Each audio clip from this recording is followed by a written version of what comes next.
Periscope.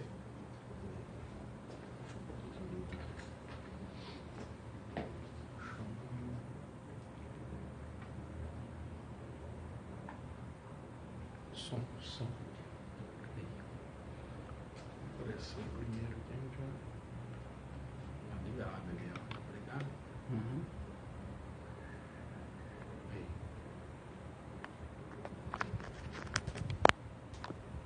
Uou. A Yasmin já entrou.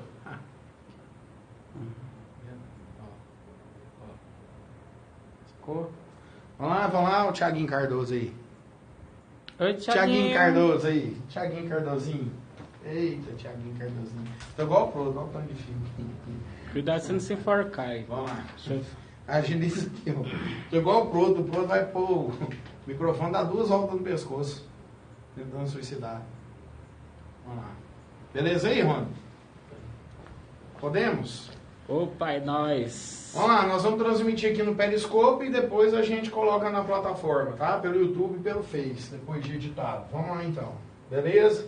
Rony, na hora que você quiser. Deixa eu sacar pegar aqui. um pincel aqui. Vamos lá.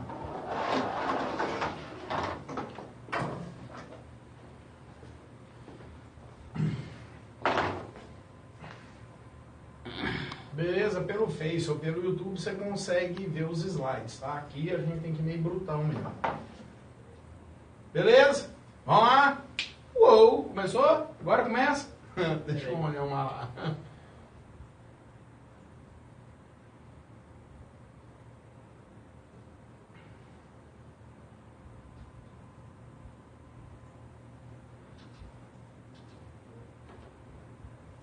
Vamos lá então. Continuando aqui. Direito penal, parte especial, aula 3, crimes contra as pessoas. Vamos agora para lesão corporal, tá? Então, crime de lesão corporal. Basicamente é o quê? Ofender a integridade física ou saúde de outra. Então, olha só. Então, lesão corporal é toda vez que eu ofendo o bem jurídico, integridade física ou saúde de outra pessoa, tá? Lembrando o seguinte, existem algumas coisas correlatas aqui. Existe a vias de fato. Vias de fato é uma contravenção penal. Você já viu briga de mulher? Uma puxa o cabelo da outra, dá um marmanjo, dá um empurrão no outro. Isso aí é vias de fato. Ou seja, existe o contato físico, mas não chega até a lesão. E daí, vários doutrinadores defendem que para lesão corporal não cabe o princípio da insignificância. Uma vez que a lesão insignificante, ela é tipificada como contravenção, tá? Então esse é o posicionamento majoritário. Existe a lesão corporal leve. Lesão corporal leve é por exclusão, é aquela que não é grave nem gravíssima, tá? Nem culposa, beleza? Bem, na Lei Maria da Penha tem um entendimento bacana aqui, ó. O STF, desde 2012, tem um entendimento de que todo mundo sabe que o crime de lesão corporal leve, a ação é pública condicionada à representação da vítima. No caso de Lei Maria da Penha, ou seja, violência doméstica contra a mulher, ela passa a ser incondicionada. Esse é o entendimento do STF desde 2012. Beleza? Então tem vias de fato, quando eu não chego a lesionar, eu tenho a lesão leve por exclusão, ou seja, aquela que não é grave nem gravíssima, é igual homicídio simples. O que é homicídio simples? É aquele que não tem nenhuma qualificadora. O que é a lesão leve? Lesão leve é aquela que não chega a ser nem grave nem gravíssima. Beleza. Lesão grave e gravíssima. Eu fiz um quadro aqui com a correspondência de uma com a outra. Na lesão corporal grave, ocorre incapacidade para as atividades habituais por mais de 30 dias. Então aqui não é só para o trabalho, é as questões habituais de você dirigir, de você pegar um ônibus, de você lavar a vasilha, arrumar a casa, enfim, né? De usar o computador. Então, incapacidade das atividades habituais por mais de 30 dias. Então, até 30 dias vai ser lesão leve. Mais de 30 dias já é lesão o quê? Grave. Bem, e para ela ser gravíssima? É quando ocorre incapacidade permanente para o trabalho. Aí, se ela é permanente para o trabalho, aí sim, classificada como gravíssima. Lembrando que no Código Penal, ele não distingue a grave da gravíssima, ele coloca só de natureza grave. Isso aqui é a doutrina que classifica como gravíssima. Aqui seria o 129, parágrafo 1º, e aqui o 129, parágrafo 2º, tá? Beleza. Bem, lesão corporal grave, quando a lesão causa perigo de vida. Então o cara foi para o hospital, quase morreu. Quase morreu, deu uma hemorragia lá e quase morreu. Lesão corporal gravíssima, enfermidade incurável. Aqui a gente tem justamente a questão do cara que quer transmitir intencionalmente a AIDS, o vírus HIV, para outra pessoa. Então, qual é o entendimento da doutrina? Quando o cidadão, através de uma relação sexual, ele tem intenção de transmitir o vírus e matar a pessoa, ocorre o homicídio. Se a pessoa não morre, não seria tentativa, seria o quê? Como a AIDS é uma enfermidade incurável, seria uma lesão corporal gravíssima. Esse é o entendimento majoritário, tá? Apesar de ter alguns poucos doutrinadores que entendem que seria tentativa de homicídio. Beleza? Bem, na lesão grave, ocorre a debilidade permanente de membro, sentido ou função. Então, ou seja, debilidade permanente de um membro. Então, ele ficou com o braço debilitado, ele não tem mais força na mão, por exemplo, né? Dada a lesão. Sentido ou função ficou debilitada. Então, por exemplo, a visão, se eu perdi um olho, a lesão é grave. Se eu perdi, né, a audição de um ouvido, ela também vai ser grave. Perda e inutilização de membro, sentido ou função. E quando dá a perda, filho, é quando o cara perde a visão dos dois olhos, ele perde aqui, né? Ele não ouve mais, ele se torna surdo. Então aqui houve uma debilidade, de cá houve a perda e inutilização. Beleza? Bem, deformidade permanente, que não tem correspondente aqui na grave, ela é gravíssima, deformidade permanente. Então o cara, por exemplo, ficou sem o braço, deformidade permanente. O braço dele ficou deformado e não volta mais ao normal. Aceleração de parto é grave. Se ocorre o aborto ou lesão, ela é gravíssima. Então aqui dá pra gente ver que a grave tem um certo nível, né, vamos dizer assim, de gravidade. A gravíssima é um pouco mais, ela gera umas consequências maiores. Beleza? Tranquilo? Vamos lá. Aí eu tenho lesão corporal seguida de morte, que é a qualificadora. Você sabe que os crimes de violência ou grave ameaça, quais são as qualificadoras normalmente? Lesão corporal e morte. Aqui no caso, como já é a lesão corporal, então qual que é a qualificadora? A morte. Então, lesão corporal seguida de morte, a pena é reclusão de 4 a 12, tá?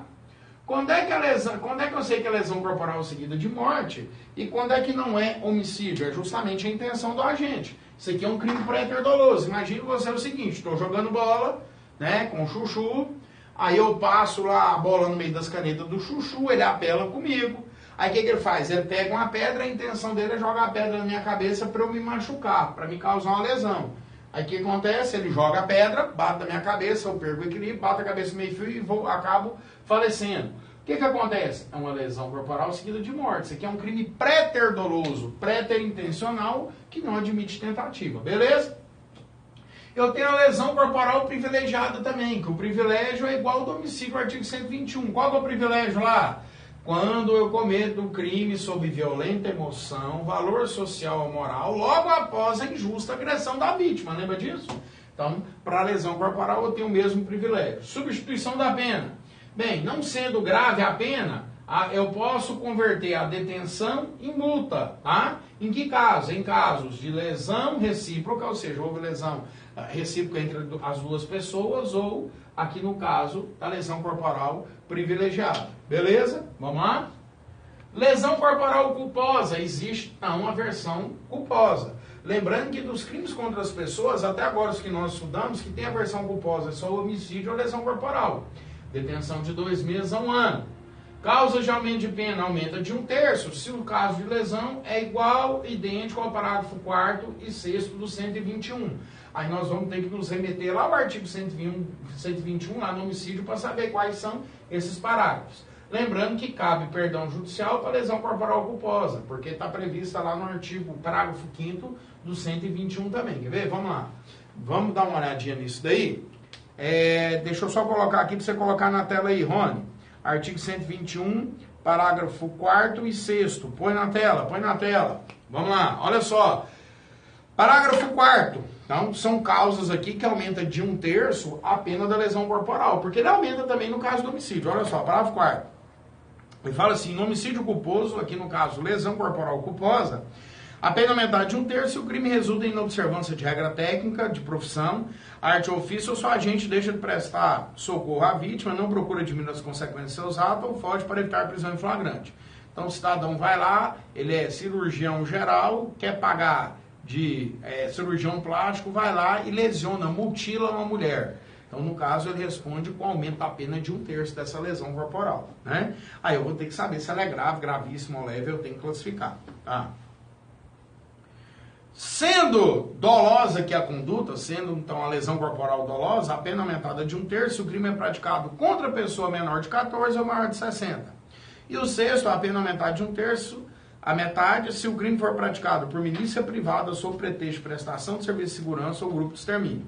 No caso da versão culposa, eu tenho o perdão judicial, né? O juiz pode deixar de aplicar a pena se as consequências da infração atingirem o próprio agente de forma tão grave que a sanção se torne desnecessária. Beleza? Aí nós temos a questão da violência doméstica. Vamos lá no quadro. Vamos no quadro. Violência doméstica. Olha só. Então, a Lei 11.340, a Lei Maria da Penha, alterou aqui o 129 falando da violência doméstica. Então, ou seja, se a lesão eu vou agredir cônjuge, companheiro, ascendente, descendente, irmão, ou aquele que eu tenho relação de convívio, coabitação, hospitalidade, a detenção de 3 meses a 3 anos, tá? Beleza? Bem, dos parágrafos 1º a 3º também aumenta a pena se for violência doméstica. Qual que é o parágrafo 1º a 3º de 129? No caso de lesão grave, gravíssima ou seguida de morte. Então, se foi no caso de violência doméstica, aumenta de 1/3. Aumenta de 1/3 também se a vítima for o quê? Deficiente físico. E nós temos agora uma alteração no crime hediondo, que lesão corporal contra policiais, ou seja, menos o artigo 142, Forças Armadas, Segurança Pública, Agente de Segurança Prisional, Força Nacional, vai ter um aumento de 1/3 a 2/3. Beleza? Vamos dar uma olhada aí nessa questão da violência doméstica aqui. Deixa eu só colocar aqui, Rony. Vamos lá, põe na tela. Parágrafo 9º. Se a lesão for praticada contra ascendente, descendente, irmão, cônjuge ou companheiro, ou com quem convivia, ou tinha convivido, ou ainda prevalecendo-se o agente das relações domésticas de coabitação e hospitalidade, detenção de 3 meses a 3 anos. Nos casos previstos do parágrafo 1º ao 3º, que é lesão grave, gravíssima e seguida de morte, se as circunstâncias são indicadas no parágrafo 9º, ou seja, se é no caso de violência doméstica, aumenta-se a pena de 1/3. Na hipótese do parágrafo 9º desse artigo, a pena será aumentada de 1/3 se o crime for cometido contra a pessoa portadora de deficiência. Se a lesão for praticada contra a autoridade ou agente descritos no artigo 142 a 144 da Constituição, integrante do sistema prisional, Força Nacional de Segurança, no exercício de função ou em decorrência dela, contra seu cônjuge, companheiro, parente consanguíneo até o 3º grau, em razão dessa condição, a pena será aumentada de 1 a 2/3. Aí a gente finaliza o artigo 129, próxima aula a gente entra no capítulo de periclitação à vida e à saúde. Vamos falar de maus tratos, vamos falar de uma série de outros crimes. Aqui não, aqui é diferencial, negão. Fui! Uou! Conseguiu desligar aí, Juju?